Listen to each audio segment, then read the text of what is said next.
de neuf, docteur? On va rester sur le même thème avec chasseur d'images, parce que si vous vous intéressez à la photo, c'est une mine.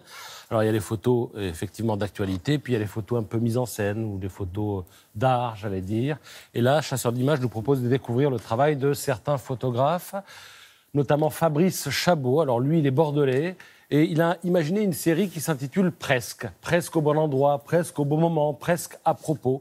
Et là, par exemple, il explore le principe de l'analogie. C'est-à-dire qu'à Bordeaux, vous avez un stade qui s'appelle le stade Chaban-Delmas et vous avez un pont qui s'appelle le pont Chaban-Delmas. Donc là, il est presque au bon endroit, si vous voulez, d'autant que les candélabres dans l'axe du pont peuvent faire penser à des poteaux de rugby, d'où cette mise en scène avec un rugbyman. Ça a été fait très tôt le matin, évidemment, pour éviter la circulation.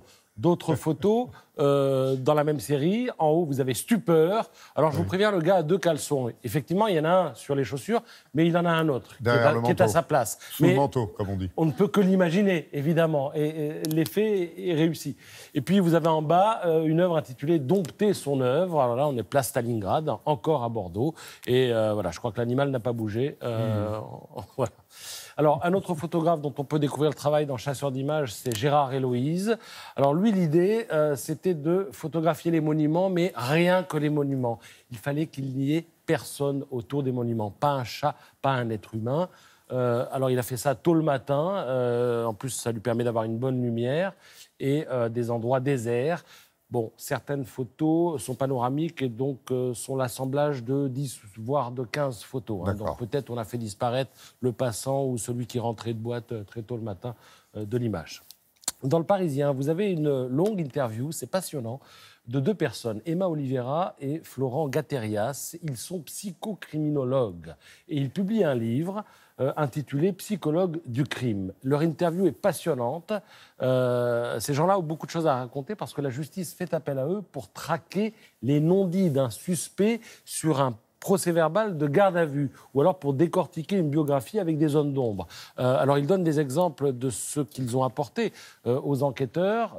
Exemple, comment un modèle de moto Suzuki les amène à l'arrestation d'un tueur, le tueur de l'Essonne. C'est-à-dire que les enquêteurs, dans le cadre de cette histoire, avaient isolé tous les propriétaires de ce type de modèle de moto dans le département. La moto avait été utilisée évidemment pour un crime. Ils ont repéré un gars qui était propriétaire de la moto qui avait simplement une fausse adresse. Et ils ont recherché dans son profil des pathologies avec impulsivité, parce qu'ils s'étaient aperçus que les crimes qui avaient été faits l'avaient été de manière impulsive. Les victimes avaient été abattues, voilà, en roue libre, n'avaient aucun point commun. Et la lecture des PV a permis aux psychocriminologues de sentir cette impulsivité dans les propos. Elle transpirait et le gars a été arrêté et il a ensuite avoué. Voilà, ils expliquent comment, sur pas mal d'enquêtes, ils ont été décisifs. Merci beaucoup, Patrice.